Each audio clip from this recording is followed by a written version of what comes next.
Hello everyone, আজকে তোমাদের সাথে আমি যে ভিডিওটা শেয়ার করছি, তোমরা আমাকে কমেন্ট করে জানিও যে তোমাদের কার কার সাথে এরকম স্ক্যাম আগে হয়েছে।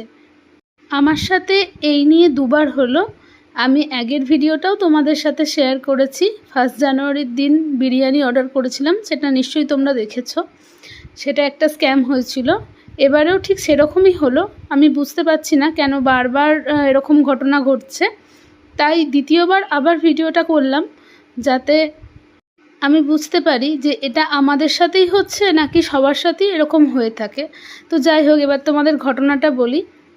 গত বৃহস্পতিবার আমি আমাদের লোকাল একটি দোকান থেকে, দোকানের নাম লেখাই রয়েছে প্যাকেটের ওপরে, তোমরা দেখতেই পাচ্ছ।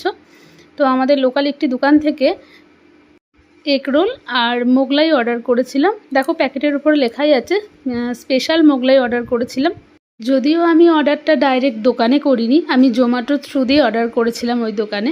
এবার বলি আমি কি অর্ডার করেছিলাম। আমি অর্ডার করেছিলাম 4টে এগরোল আর একটা স্পেশাল মোগলাই।